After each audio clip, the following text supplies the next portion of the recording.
Segera download Quran Tadabbur, dia meraih tafsir kebaikan. dalam genggaman Contoh, Anda. bulan Ramadan adalah bulan Al-Quran.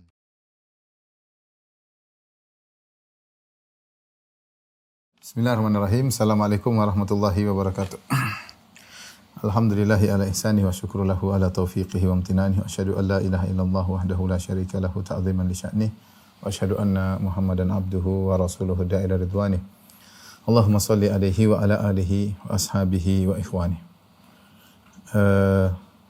Ikhwan akhwat yang rahmatillah subhanahu wa ta'ala, jemaah di Muscat, di Abu Dhabi dan di yang lainnya yang dirahmati oleh Allah subhanahu wa ta'ala.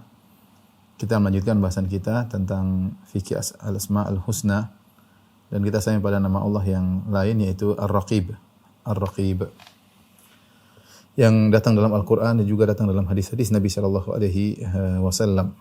Makna Ar-Raqib, kalau secara mudahnya Ar-Raqib maknanya adalah yang Maha mengawasi, ya, yang Maha mengawasi.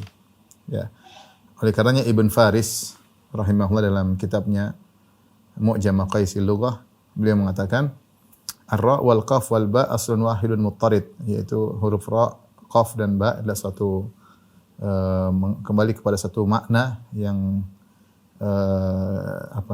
komitmen dengan makna tersebut. Apa makna yang tersebut yang ditunjukkan oleh huruf ra, qaf dan ba? Karena raqib dari huruf ra, qaf dan ba, ya. Maknanya yadullu ala intisabin li mura'ati syai'in, yaitu menunjukkan atas sesuatu yang tegak, berdiri untuk mengawasi sesuatu. Berdiri mengawasi sesuatu.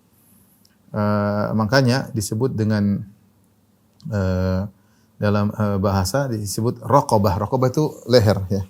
Raqabah itu leher. Kenapa? Karena tegak. Kalau orang yang lihat sesuatu dia tegak. Kalau enggak dia begini enggak disebut dia sedang raqib, ya. Tapi dia tegakkan baru dia melihat. Dia mengawasi.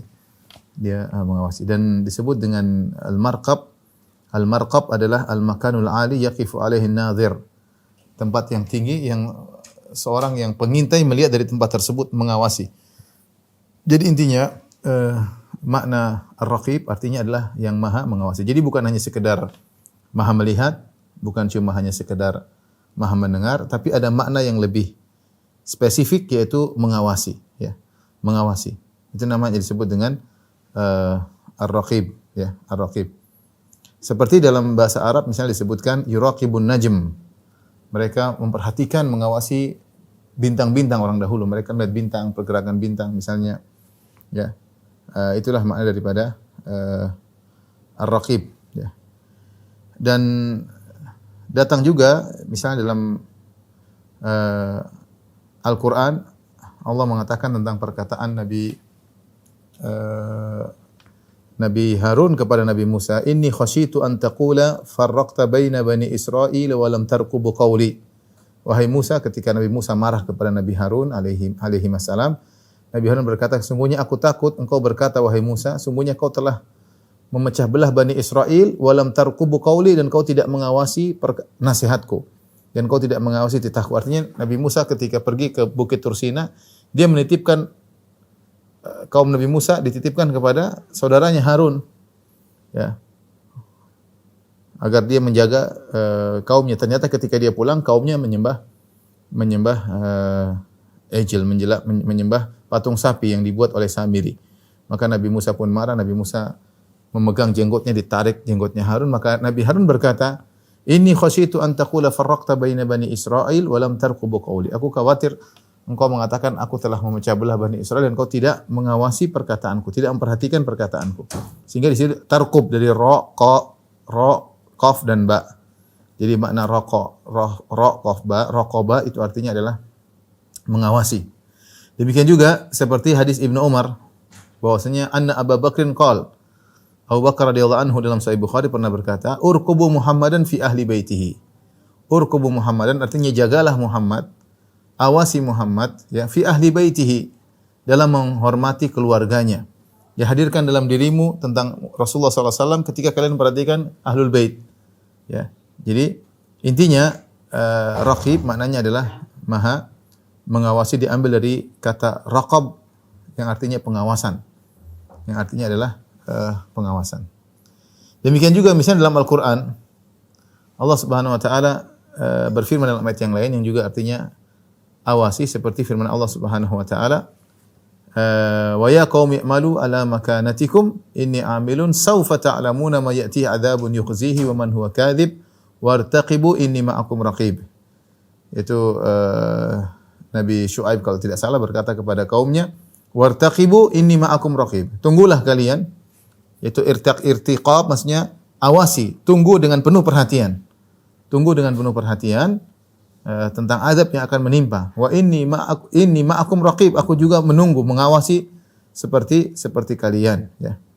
Seperti kalian. Jadi raqib artinya mengawasi, bukan hanya sekedar melihat, bukan hanya sekedar menunggu, tapi ada makna perhatian. Jadi mura'at syai' tadi dikatakan oleh Ibnu Faris secara bahasa, raqab artinya intisabun li mura'ati syai', yaitu tegak dalam rangka untuk perhatikan sesuatu, mengawasi sesuatu dengan detail, itu namanya pengawasan. Bukan sekedar melihat, beda orang melihat dengan melihat sambil mengawasi. Ya, kita ini manusia kita bisa beda. Saya lihat tapi saya tidak awas. Beda dengan melihat dan mengawasi. Jadi dilihat dengan detail, dengan melihat gerak-geriknya, itu namanya mengawasi, tidak hanya sekedar melihat, ya. Kemudian contohnya firman Allah juga menggunakan kata raqib seperti firman Allah Subhanahu wa taala, ma yalfidhu min qaulin illa ladaihi raqibun atid. Tidaklah manusia itu mengucapkan suatu perkataan illa ladaihi raqibun atid, kecuali padanya ada raqib, malaikat raqib dan atid. Raqib maksudnya, atid maksudnya hadir selalu, raqib artinya selalu mengawasi.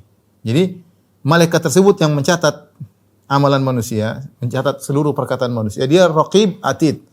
Atid selalu hadir, raqib selalu mengawasi. Artinya dia tidak pernah gaib, tidak pernah pengawas minta izin mau ke belakang, mau ke toilet, mau tidur sebentar, enggak. Malaikat tersebut siap setiap saat dan mengawasi. Tidak ada satu perkataan pun yang lewat, yang dikeluarkan. Ma yalfidhu min qaulin, tidak ada satu perkataan pun yang ucapkan illa ladaihi, kecuali ada malaikat raqib yang selalu mengawasi. Ini makna raqib secara bahasa. Jadi kita paham sebagaimana perkataan Ibnu Faris, raqaba artinya intisabun li mura'ati syai', yaitu tegak dalam rangka untuk mengawasi, memperhatikan sesuatu dengan detail. Nah, inilah sifat Allah Subhanahu wa taala Ar-Raqib, yang Maha melihat sambil mengawasi, bukan cuma sekedar melihat tapi mengintai, mengawasi dengan detail, baik yang berkaitan dengan zahir manusia maupun yang berkaitan dengan dalam, yang mengalir dalam gerakan-gerakan hatinya. Allah mengawasi seluruhnya, ya. Apa yang dia pikirkan, apa yang terlintas dalam hatinya, itu saja Allah awasi, ya. Wa'lamu anna Allah ya'lamu ma fi anfusikum fahdharuh. Kata Allah Subhanahu wa taala, ketahuilah Allah Subhanahu wa taala mengetahui apa yang ada pada jiwa kalian, maka waspadalah, kata Allah. Wahdharu, waspadalah terhadap Allah, karena Allah tahu juga tentang gerak-gerik hati kalian. Ya'lamu kha'inatal a'yun wa ma tukhfis sudur. Allah mengetahui tentang pengkhianatan lirikan mata, dan Allah melihat dan Allah mengetahui juga wa ma tukhfis sudur, apa yang disembunyikan oleh dada-dada. Jadi yang diawasi bukan cuma yang luar aja, tapi dalam juga diawasi oleh Allah Subhanahu wa taala. Bukan hanya sekedar melihat, bukan sekedar mengetahui, tapi ada pengawasan. Baik, datang dalam Al-Qur'an 3 ayat yang menyebutkan tentang nama Allah Raqib. Ayat yang pertama dalam surat An-Nisa, ayat pertama. Ya ayuhan nasu taqu rabbakumul ladzi khalaqakum min nafsin wahidah. Wahai manusia sekalian, bertakwalah kepada Rabb kalian yang menciptakan kalian dari satu jiwa, itu dari Adam alaihissalam. Wa khalaqa minha zawjaha, dari nyawa tersebut, dari Adam Allah keluarkan darinya istrinya, yaitu Hawa, dari tulang rusuk Adam. Wa batha minhuma rijalan katsiran wa nisaa. Kemudian dari keduanya Allah ciptakan banyak sekali lelaki, demikian juga banyak sekali wanita. Ya, dari Adam dan Hawa. Wattaqullaha alladzi tasaaluna bihil arham, dan bertakwalah kepada Allah Subhanahu wa taala yang kalian meminta dengan nama Allah, wal arham, dan kalian bertakwalah kalian juga dalam berhubungan dengan rahim. Innallaha kana 'alaikum raqiba, sungguhnya Allah kana 'alaikum raqiba, yaitu Allah Subhanahu wa taala senantiasa mengawasi kalian. Di sini perhatikan, Allah menyuruh kita untuk merasa diawasi oleh Allah Subhanahu wa taala dalam masalah silaturahmi. Ya, wal arhama wattaqullah, bertakwalah kepada Allah dalam masalah rahim, dalam masalah menyambung silaturahmi. Kenapa? Innallaha kana 'alaikum raqiba. Allah Maha melihat Allah Maha mengawasi apa yang kalian lakukan. Ini mendorong kita untuk tatkala bersilaturahmi, yakinlah segala gerak-gerik kita, segala niat kita, segala perbuatan kita kepada rahim kita, kepada kakak kita, adik kita, kepada ayah kita, kepada ibu kita, tante kita, bibi kita, ini semua diawasi dalam pengawasan Allah Subhanahu wa taala. Setiap apa yang kita usahakan akan ada pahalanya. Setiap apa yang kita kerjakan akan ada hitungannya. Karena Allah bukan cuma melihat, bukan cuma mendengar, Allah mengawasi sikap kita terhadap rahim-rahim kita. Makanya Allah mengatakan, wattaqullaha. Bertakwalah kalian kepada rahim-rahim kalian. Ya, ini ayat pertama. Ayat yang kedua yang menyebut tentang nama Allah Raqib adalah dalam surat Al-Maidah ayat 117. Yaitu sebelumnya ketika Allah mengatakan, "Idz qala Allahu ya Isa anta qulta lin-nasi ittakhiduni wa ummiya ilahaini min dunillah." Allah berkata, "Wahai Isa bin Maryam, apakah kau mengatakan kepada manusia, jadikanlah aku dan ibuku sembahan selain Allah Subhanahu wa taala?" Qala subhana ma yakunu li an aqula ma laysa li bihaq. Nabi Isa berkata, "Ya Allah, Maha suci Engkau ya Allah. Bagaimana aku mengucapkan sesuatu yang tidak benar?" Ya. In kuntu qultuhu faqad alimta. Kalau saya pernah ngomong kepada orang-orang untuk menjadikan aku Tuhan, kau tentu tahu ucapanku. Ya. Ta'lamu ma fi nafsi wa la a'lamu ma fi nafsik. Innaka anta 'allamul ghuyub. Engkau tahu apa yang ada pada jiwaku dan aku tidak tahu apa yang pada jiwamu ya Allah. Sungguhnya Engkau Maha mengetahui perkara-perkara yang gaib. Ma qultu lahum. Tidaklah pernah aku ucapkan kepada murid-muridku, kepada umatku, ma qultu lahum illa ma amartani bihi, kecuali apa yang kau perintahkan kepadaku. Ani'budullaha rabbi wa rabbakum, sembahlah Allah Rabbku dan Rabb kalian.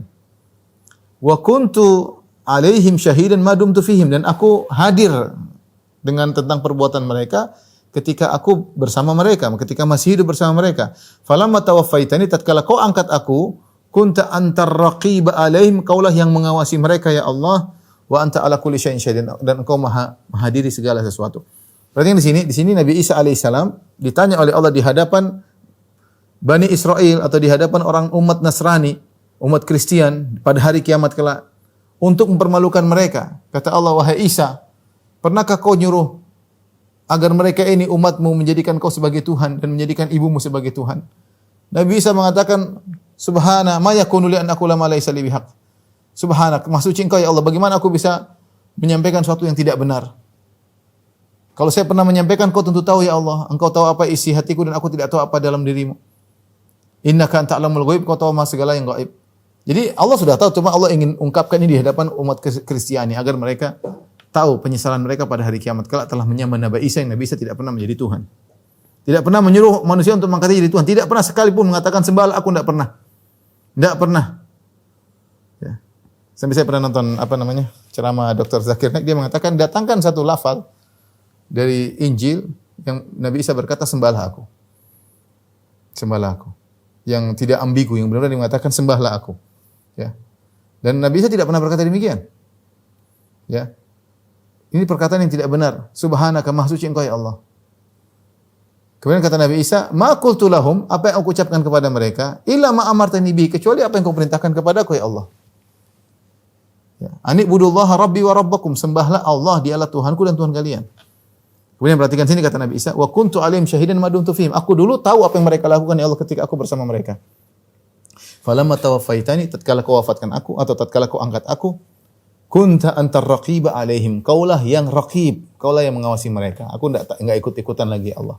Engkau yang lebih tahu apa yang mereka lakukan. Inna wa anta ala kulli syai'in syahid. Engkau maha syahid, mengetahui segala sesuatu. Ini ayat kedua yang menjelaskan tentang makna raqib. Jadi Allah mengawasi Bani Israel, Allah mengawasi umat Kristian apa yang mereka lakukan setelah wafatnya atau setelah diangkatnya Nabi Isa alaihissalam. Ayat kedua, ayat ketiga yang menyebutkan tentang makna raqib juga dalam surat Al-Ahzab ayat 52, kata Allah Subhanahu wa taala, la yahilun lakan nisa'u min ba'du wala an tabaddala bihinna min azwajin walau a'jabaka husnuhunna illa ma malakat yaminuk wa kana Allah ala kulli syai'in raqiba. Jadi ayat ini berkaitan dengan Nabi sallallahu alaihi wasallam setelah Nabi diturunkan ayatut takhir, menyuruh istri-istrinya mau lanjutkan nikah atau cerai.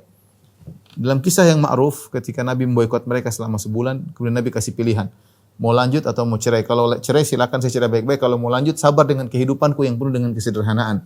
Setelah mereka terima, istri-istri Nabi kemudian menerima untuk tidak dicerai dan bersabar dengan kehidupan Nabi yang sulit, maka Allah muliakan mereka. Allah mengatakan, la yahilul lakan nisa, wahai Rasulullah, tidak halal bagimu untuk menikah istri-istri yang lain, cukup 9 ini.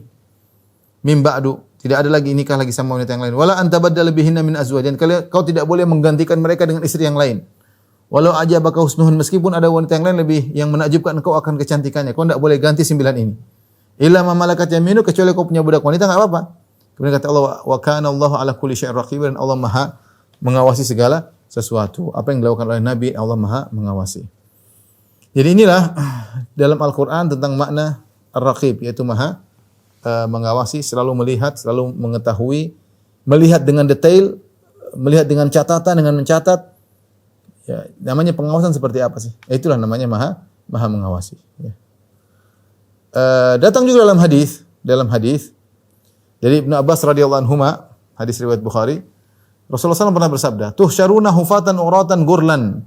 Sungguhnya kalian akan dibangkitkan pada hari kiamat kelak dalam kondisi hufatan, tidak pakai alas kaki, dalam kondisi telanjang, belum disunat. Tsumma qara'a, kemudian Rasulullah baca firman Allah, "Kama bada'na awal khalqin nu'idu," sebagaimana kami mulai awal penciptaan kami ulangi lagi, "Wa'adan 'alaina inna kunna fa'ilin."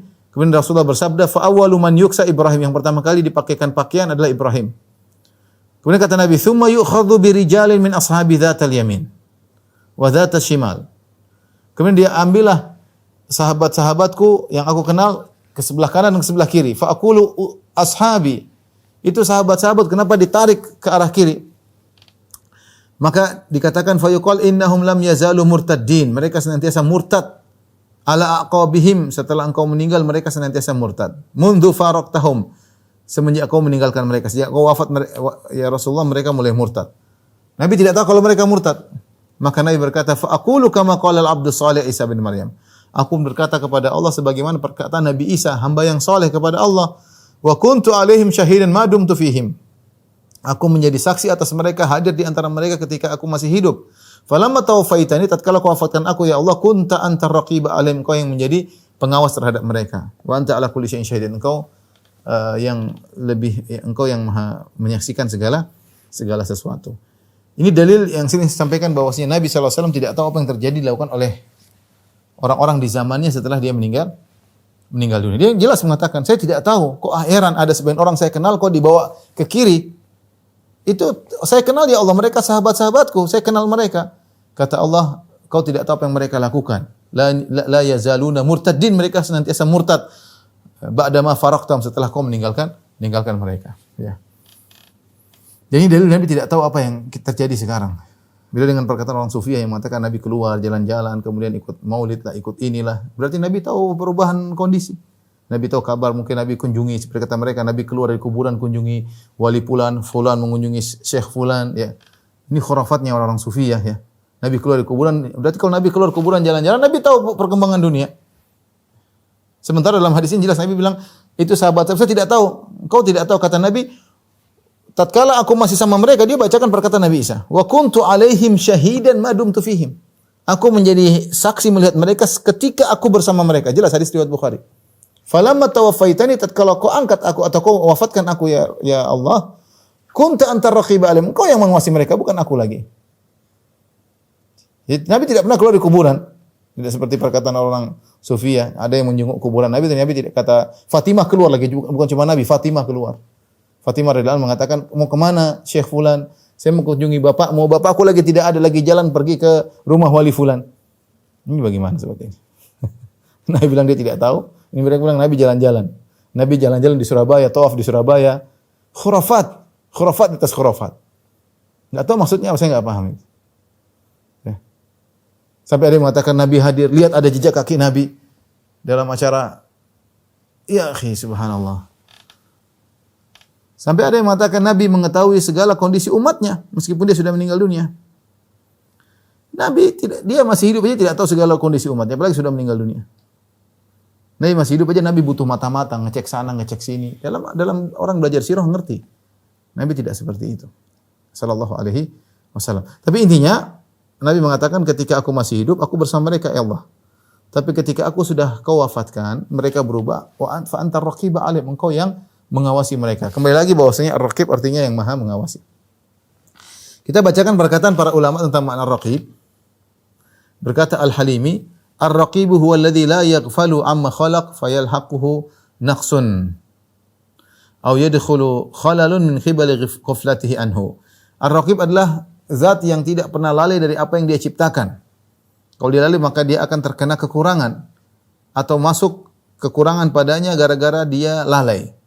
Jadi kata Al-Halimi dia mengartikan ar-raqib yaitu Allah setelah menciptakan makhluknya, Allah awasi mereka secara detail, tidak ada satupun yang luput dari pengawasan Allah. Makanya Allah mengatakan ala ya'lamu man khalaq. Ala ya'lamu man khalaq wa huwa latiful khabir. Bukankah Allah mengetahui apa yang dia ciptakan? Jadi bukan setelah Allah mencipta Allah biarin aja begitu. Enggak. Allah tidak begitu.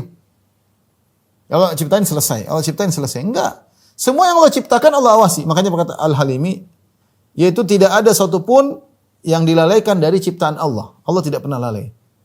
Ya. Sampai kata Allah Subhanahu wa taala, "Ma tasqutu min waraqatin illa ya'lamuha." Tidak ada satu daun pun jatuh kecuali Allah awasi. Allah tahu. Kalau daun yang ada di hutan belantara satu detail Allah tahu, bagaimana dengan manusia. Wa asirru qaulakum aw ijharu bi innahu alimun bi dzati sudur ala ya'lamu man khalaq dalam surat Al-Mulk, ya. Kata Allah, wa asirru qaulakum aw ijharu bi. Kalian bisik-bisik perkataan kalian sirkan, aw ijharu bi atau kalian ucapkan dengan keras. Ya. Wa asirru qaulakum ajhar innahu alimun bi dzati sudur. Allah mengetahui apa yang terdapat pada dada manusia. Ala ya'lamu man khalaq. Bukankah Allah mengetahui apa yang dia ciptakan? Jadi di antara makna raqib, Allah bukan menciptakan, Allah bukan, tidak seperti pendapat sebagian orang ateis. Orang ateis bermadzhab-madzhab. Di antara madzhab mereka ada yang mengatakan Tuhan menciptakan kemudian Tuhan biarin sudah, Tuhan enggak urusan lagi, selamat, sudah selesai, jalan masing-masing. Jadi Tuhan tidak perlu lagi, sudah selesai, Tuhan sudah istirahat. Ini pendapat sebagian ateis. Mereka bilang Tuhan itu ada, tapi Tuhan enggak ikut campur lagi. Tuhan ciptakan, Tuhan selesai, tinggal nonton, Tuhan nonton. Ini enggak benar, tidak diawasi. Yang benar Allah mengawasi seluruh apa yang dia ciptakan. Ibnu Hassar berkata, ar-raqib al-mura'i ahwal al-marqub, al-hafiz lahu jumlatan wa tafsilan, al-muhsi li jami'i ahwalihi. Ar-raqib yaitu yang memperhatikan kondisi-kondisi yang sedang diawasi, yang menjaga apa yang dilakukan oleh yang diawasi tersebut secara terperinci, secara global. Al-muhsi li jami'i ahwali, yang mencatat seluruh perbuatan hamba-hambanya atau mencatat seluruh kondisi makhluknya. Kemudian berkata Az-Zajjaj, ar-raqib huwal hafiz alladzi la yaghibu amma yahfazuhu. Az-Zajjaj berkata ar-raqib adalah yang maha menjaga, yang yaitu mencatat, yang tidak satupun yang lolos dari penjagaannya. Semua terjaga, semua terjaga. As-Sa'di berkata rahimahullah taala, ar-raqib al-muttali ala ma akanatu sudur. Ar-raqib yaitu zat yang maha menelaah apa yang disembunyikan oleh dada-dada. Ya. Jadi dia memberikan tafsiran yaitu bahkan perkara yang disembunyikan oleh dada juga diketahui oleh Allah karena Allah maha pengampun atau maha pengawas. Ar-raqib. Ibnu Qayyim rahimahullah dan nuniyahnya, Ibnu Qayyim rahimahullah dalam nuniyahnya berkata, wa huwa ar-raqibu 'alal khawatiri wal lawahidhi kaifa bil af'ali bil arkani. Dialah Allah Subhanahu wa taala yang mengawasi seluruh khatarat, khawatir, aliran-aliran pemikiran yang ada di dalam hati kita, ide-ide, renungan-renungan, semua Allah tahu dan Allah mengawasi. Ya. Kalau itu saja Allah awasi, bagaimana dengan perbuatan badan? Perbuatan badan lebih diawasi oleh Allah Subhanahu wa taala. Inilah sederhana makna daripada al-raqib, yaitu maha mengawasi. Taib. Pertanyaan, bagaimana kita bisa beribadah dengan makna nama Allah ar-raqib? Bukankah Allah berfirman, "Walillahil asmaul husna fad'uuhu biha." Dan Allah memiliki nama-nama yang terindah, maka berdoalah dengannya. Berdoa di sini, berdoa dengannya bisa dengan berdoa al-mas'alah, itu minta, atau berdoa dengan beribadah, memahami makna tersebut. Karena ada doa ibadah. Berdoalah dengannya, maksudnya bisa berdoa dengan doa al-mas'alah, minta, atau berdoa dengan doa ibadah. Ya, itu bagaimana kita mengaplikasikan nama Allah ar-raqib dalam kehidupan kita sehari-hari. Saya bacakan berkat Ibnu Qayyim rahimahullah ta'ala. Yang akhirnya kalau kita tahu Allah ar-raqib maha mengawasi, maka akan menimbulkan sifat al-muraqabah, merasa diawasi oleh Allah Subhanahu wa taala. senantiasa merasa diawasi oleh Allah Subhanahu wa taala. Kata Ibnu Qayyim rahimahullah taala, al-muraqabah dawamu ilmil abdi wa tayaqqunuhu bittila'il haqqi ala zahirihi wa batinihi. Secara sederhana dalam Madarij Salikin kata Ibnu Qayyim, al-muraqabah yaitu seorang hamba senantiasa ya mengetahui, dawamu ilmil abdi, senantiasa dia mengetahui. Wa dawamu tayaqqun, senantiasa dia yakin bahwasanya Allah senantiasa mengawasi zahir dan batinnya. Ini namanya muraqabah. Merasa diawasi Allah. Bagaimana cara menghadirkannya? Merasa bahwasanya Allah senantiasa dan dia yakin Allah senantiasa melihat zahir dan batinnya. Itu namanya muraqabah. Kalau dia bisa menghadirkan tersebut berarti dia telah melakukan muraqabah. Dia tahu Allah Maha mengawasi. Dan ini sangat penting, bahkan kita merasa bukan cuma perbuatan kita diawasi, tapi kita merasa bagaimana gerakan hati kita juga terawasi. Perubahan hati kita dari riya, dari ikhlas menjadi riya, riya menjadi ikhlas, dari tawadhu menjadi ujub, dari sombong menjadi macam-macam, dari tawadhu menjadi angkuh dan macam-macam.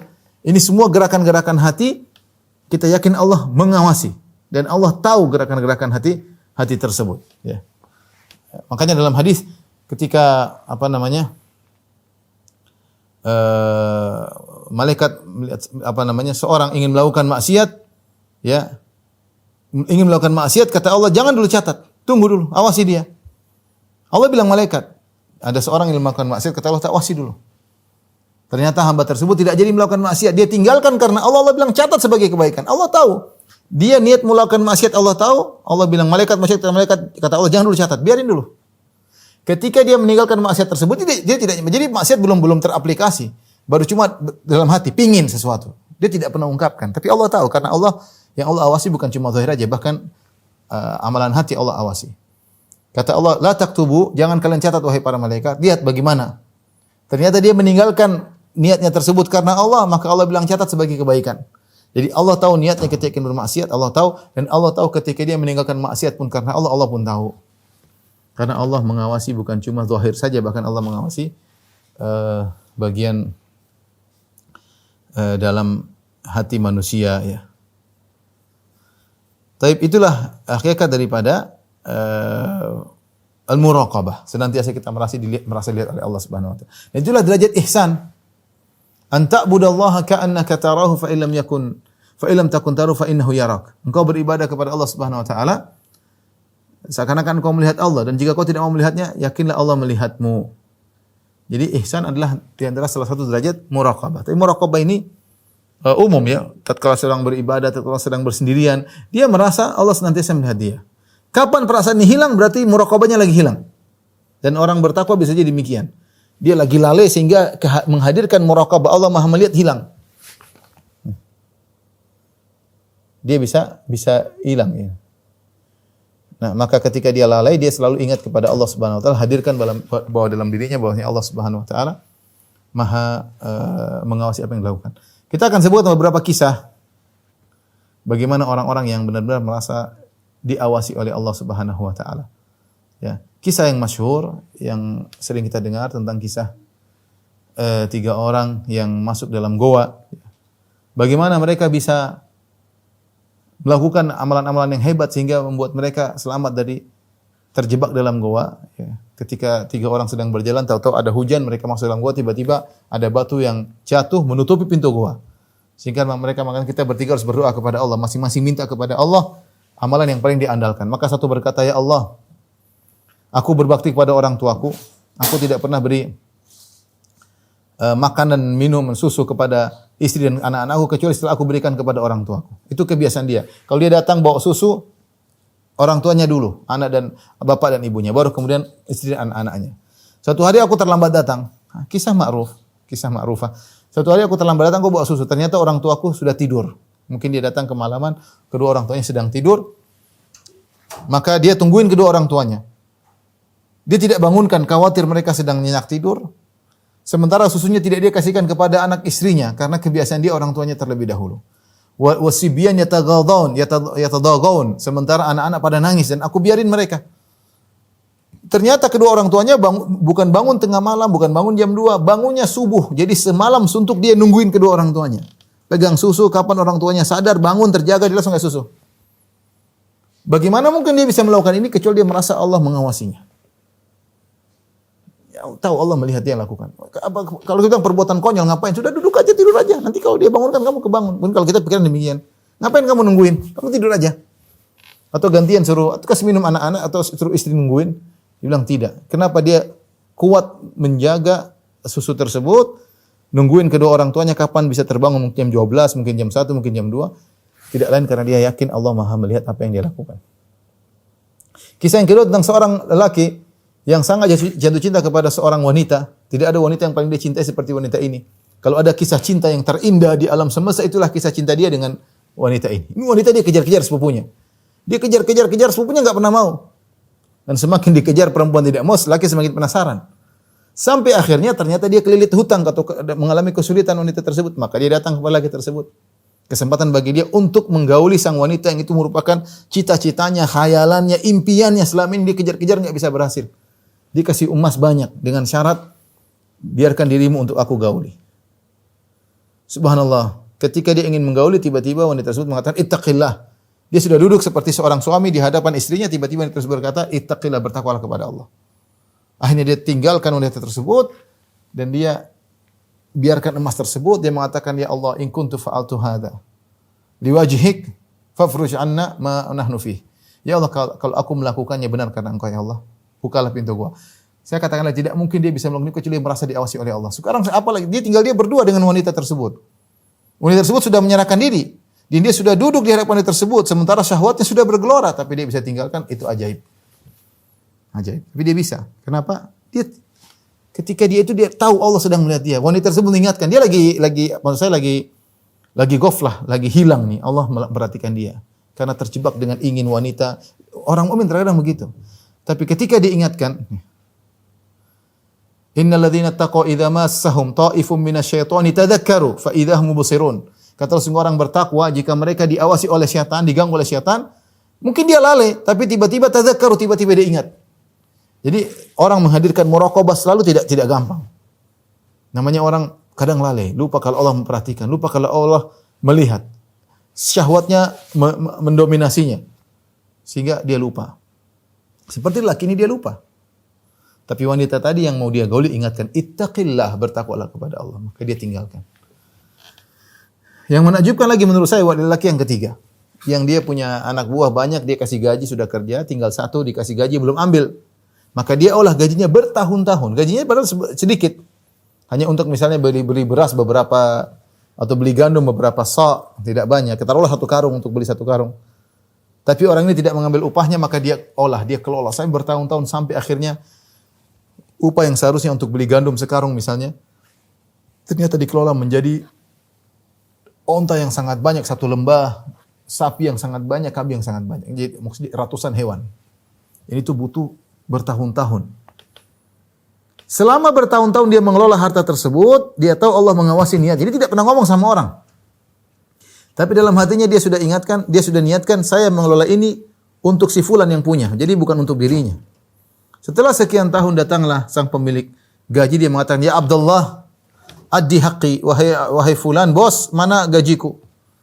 Maka aku berkata, seluruh yang kau lihat di depanmu ini dari kambing-kambing, onta-onta, sapi-sapi semua milikmu. Dia mengatakan, "La tahza' bi. Ya Abdullah, wahai bos, jangan kau, wahai hamba Allah, jangan kau ngejek aku." Dia tahu gaji dia cuma beli sekarung gandum.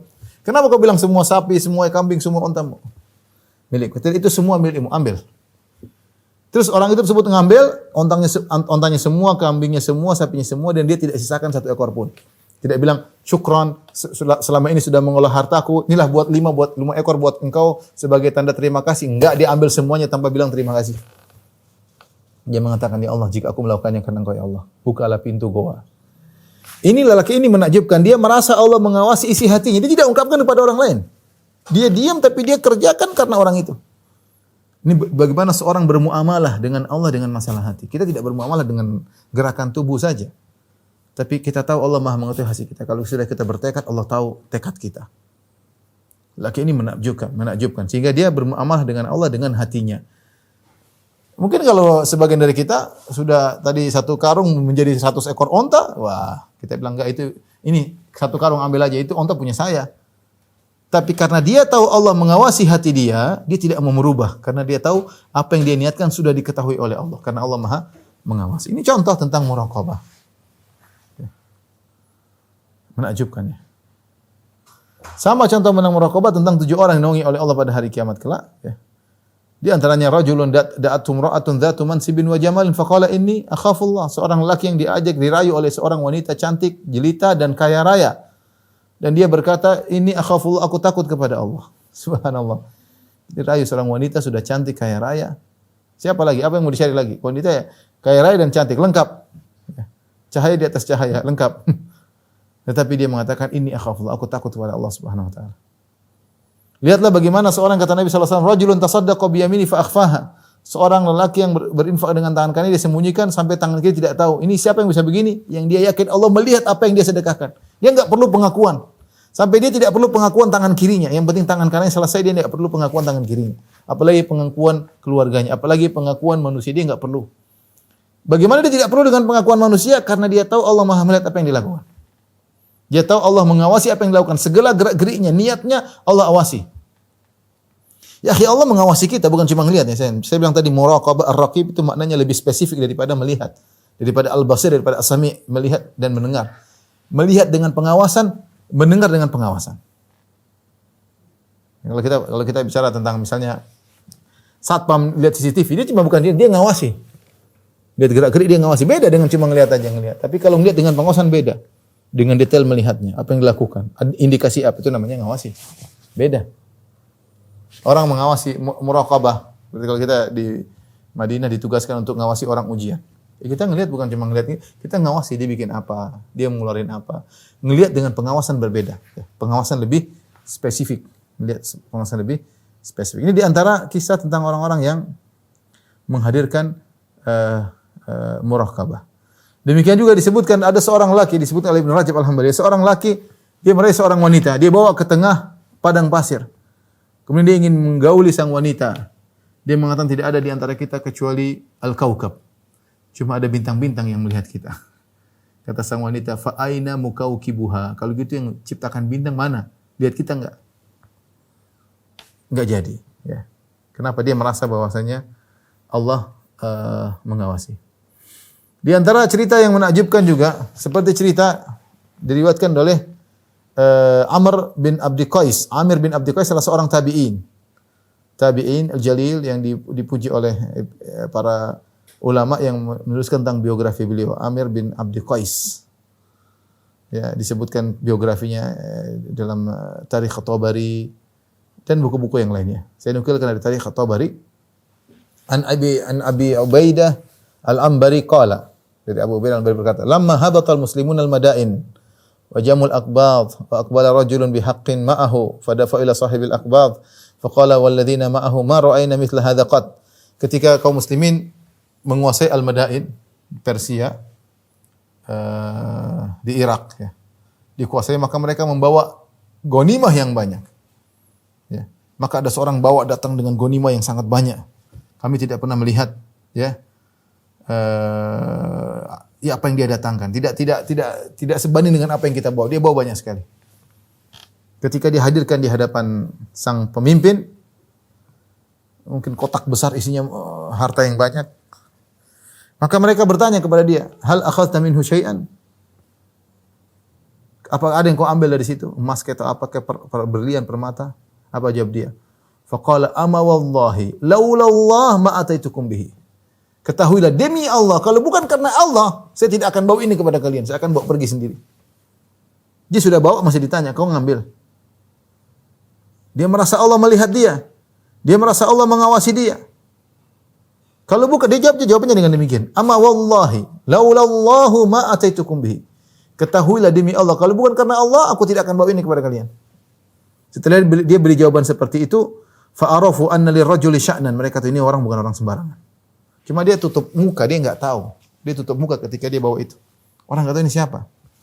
Faqalu man anta, siapa engkau? Dia mutalathiman, dia tutup mulathaman, dia tutup wajahnya. Apa kata dia?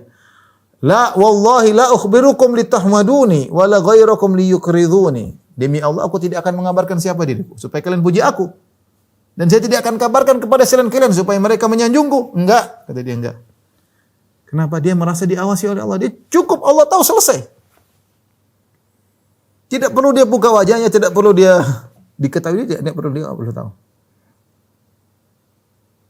Walakinni ahmadullah wa arda bi thawabihi. Aku sudah cukup memuji Allah dan aku ridha dengan pahalanya. Dia pergi. Fatba'uhu rajulan hatta intaha ila ashabi. Maka ada orang disuruh nguntitin dia. Sampai akhirnya dia pergi ke teman-temannya atau kalau tempat berkumpul dia, kemudian dia pergi, maka orang ini tanya, "Itu tadi siapa?" Mereka kasih tahu, fa idza huwa Amir bin Abdi Qais. Ternyata dia seorang tabi'in yang mulia, Amir bin Abdi Qais. Ini contoh muraqabah. Merasa bahwasanya Allah Subhanahu wa taala ya senantiasa mengawasi. Ya. Bagaimana suatu kondisi yang sangat kita butuhkan di zaman sekarang ini. Saya baca lagi kisah lain seperti contoh seperti siapa? Seperti istrinya Bashir. Kita tahu Bashir punya anak namanya Nu'man bin Bashir. Nu'man bin Bashir suatu hari Bashir bin Sa'ad, istrinya namanya Amrah bintu Rawaha. Karena Amrah bintu Rawaha dinikahi oleh Bashir dan dia punya istri sebelumnya, ini poligami, dia punya istri baru namanya Amrah, atau dia punya istri yang selain istri yang lain, dan dari pernikahan dia dengan Amrah punya anak namanya Nu'man. Dan dia ingin memuliakan istrinya tersebut.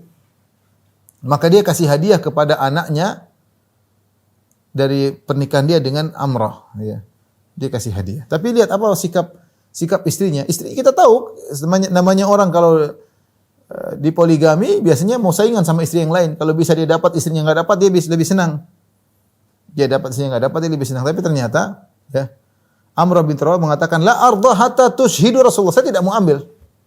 Kalau dia mau zalim, dia akan ambil itu hadiah. Dia enggak pedulikan istri-istri yang lain. Tapi dia yakin Allah Maha melihat. Dia yakin Allah Maha mengawasi. Maka dia bilang, "Saya tidak mau ambil." Kau tanya dulu Rasulullah sallallahu alaihi wasallam, boleh enggak seperti ini? Istrimu kau kasih, anak-anak istri-istri yang lain kau tidak kasih. Istri anakmu kau kasih, istri anak istrimu yang lain kau tidak kasih. Maka dia pun datang kepada Nabi sallallahu alaihi wasallam, dia berkata, "Ya Rasulullah, inni a'taitu ibni min Amrah bint Rawaha. Atiyah, ya Allah, ya Rasulullah, aku berikan hadiah kepada putraku dari istriku ini, yaitu Amrah bint Rawah, sebuah pemberian. Dan dia istriku mintaku agar aku menjadikan engkau saksi." Rasulullah berkata, "Ataita sa'ira waladika mithla hadha?" Apakah anak-anakmu yang lain dari istri yang lain kau kasih sama seperti ini? Kata Bashir, "La, tidak." Kata Nabi, "Fattaqullaha wa'dilu baina auladikum." Bertakwalah kepada Allah dan adilah di antara anak-anakmu.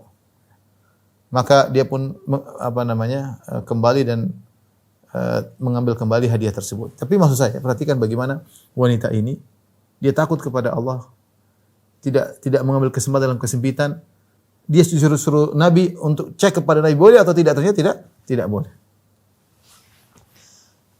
Di antara kisah juga bagaimana muraqabah, seperti kisah Umar bin Khattab radhiyallahu anhu. Umar ketika mengutus orang-orang untuk berjihad, mereka meninggalkan istri-istri mereka di rumah. Ya. Mereka meninggalkan istri mereka di rumah. Sampai satu hari Rasulullah Umar biasa pergi ngecek malam hari ngecek kondisi.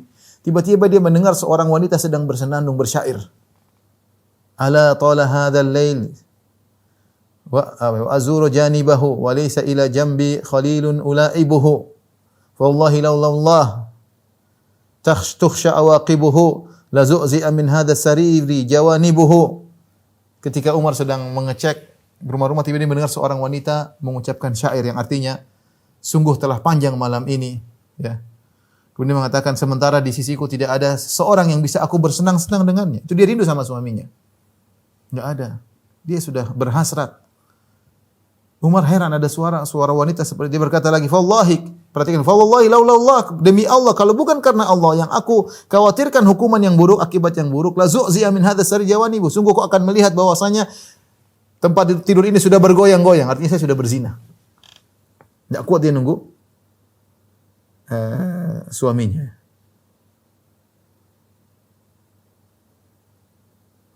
Makhafata Rabbi wal haya'u yarudduni. Aku takut kepada Allah. Jadi lihat akhirnya Umar bertanya kepada para wanita, berapa lama wanita bisa bersabar? Maka wanita-wanita menjawab, 2 bulan ditinggal suami. Kalau sudah bulan ketiga, kesabaran semakin berkurang. Bulan keempat, kesabaran hilang. Artinya enggak kuat, mereka juga ingin punya hasrat ya. Makanya setelah itu Umar menulis kepada para pemimpin bahwasanya kalau seorang sudah berjihad jangan ditahan, 4 bulan suruh pulang. Suruh rolling. Ini semua tidak bisa menghalangi seorang dari melakukan maksiat kecuali karena muraqabah, merasa Allah sedang mengawasi. Ada kisah mungkin terakhir itu kisah ini, ya, ada seorang wanita suaminya menikah diam-diam. Ya. Suaminya menikah diam-diam. Kayaknya bukan di Oman ya, bukan. Bukan juga di Abu Dhabi. Suaminya nikah diam-diam, istrinya enggak tahu. Setelah dia menikah, ternyata istrinya tahu suaminya sudah menikah. Padahal suaminya tidak kasih tahu, tapi dia sabar. Dia pura-pura tidak tahu, dia tetap ingin agar suaminya bahagia. Suaminya sudah nikah dan menyembunyikan, dan dia tidak ingin menyakiti suaminya dengan kamu sudah nikah ya, kamu enggak. Dia pura-pura enggak tahu. Dan dia sudah yakin suami sudah menikah, tapi dia pura-pura tidak tahu. Dia jalani kehidupan bertahun-tahun sampai akhirnya suaminya meninggal dunia dan meninggalkan warisan yang sangat banyak. Akhirnya dia takut kepada Allah. Namanya wanita di madu, kalau perlu istri kedua, istri ketiga enggak dapat apa-apa. Tapi kalau dia takut kepada Allah, maka dia ambil bagian harta warisan, dia kirim kepada istri kedua suaminya. Ya. Padahal suaminya selama ini menyangka dia tidak tahu, dia tahu. Dia takut kepada dia tidak mau mengambil harta bagian daripada istri kedua suaminya. Maka dia kirim kepada istri yang kedua tersebut. Namun subhanallah yang menakjubkan, istri yang kedua tadi menolak. Tidak mau ngambil. Ditanya, kenapa kau tidak mau ngambil? Suamimu telah menceraikan aku sebelum dia meninggal dunia. Aku bukan istrinya lagi. Dua-duanya takut kepada Allah Subhanahu wa taala. Istri pertama takut kepada Allah, istri kedua juga takut kepada Allah Subhanahu wa taala. Ikhwan, inilah sedikit yang saya sampaikan tentang masalah muraqabah. Dan kita benar-benar harus menghadirkan hal tersebut dalam diri kita ya. Kita ini kalau diawasi, seandainya di tiap rumah kita ada CCTV dan CCTV tersebut langsung kepada kantor polisi, apa yang kita lakukan semua diketahui, kita pasti enggak berani macam-macam. Enggak berani ngomong macam-macam, enggak berani lihat macam-macam, enggak berani karena kita diawasi dengan CCTV. Ya. Kita pun takut jangan sampai kita kebongkar aib kita, jangan sampai terser maksiat yang kita lakukan, mempermalukan diri kita. Nah, bagaimana lagi kalau yang mengawasi Allah Subhanahu wa taala ya. Kalau yang mengawasi orang mungkin dia cuma lihat, dia enggak bisa apa, tapi kalau Allah, ketika Allah mengawasi, semua hasil dari pengawasan tersebut ada dampaknya, baik atau buruk. Semua lafal kita diawasi, semua ucapan kita diawasi, semua pandangan kita diawasi oleh Allah Subhanahu wa taala. Allah melihat, bukan cuma melihat, saya ulangi. Ar-Raqib artinya bukan sekedar melihat, bukan sekedar mengetahui, tapi melihat dengan pengawasan, dengan perhatian khusus. Makanya disebut orang mengawasi seperti ngangkat kepala dan ngelihat. Bukan cuma ngelihat doang, tapi ngangkat dan benar-benar mengawasi di mura'ati syai', yaitu dengan untuk perhatian khusus kepada sesuatu tersebut. Kita diawasi dengan detail oleh Allah Subhanahu wa taala, bahkan bukan cuma gerakan tubuh kita, bahkan gerakan hati kita juga diawasi oleh Allah dengan detail. Wallahu a'lam bishawab, demikian saja kepada rekan-rekan, kurang lebih mohon maaf, wabillahi taufiq wal hidayah. Assalamualaikum warahmatullahi wabarakatuh.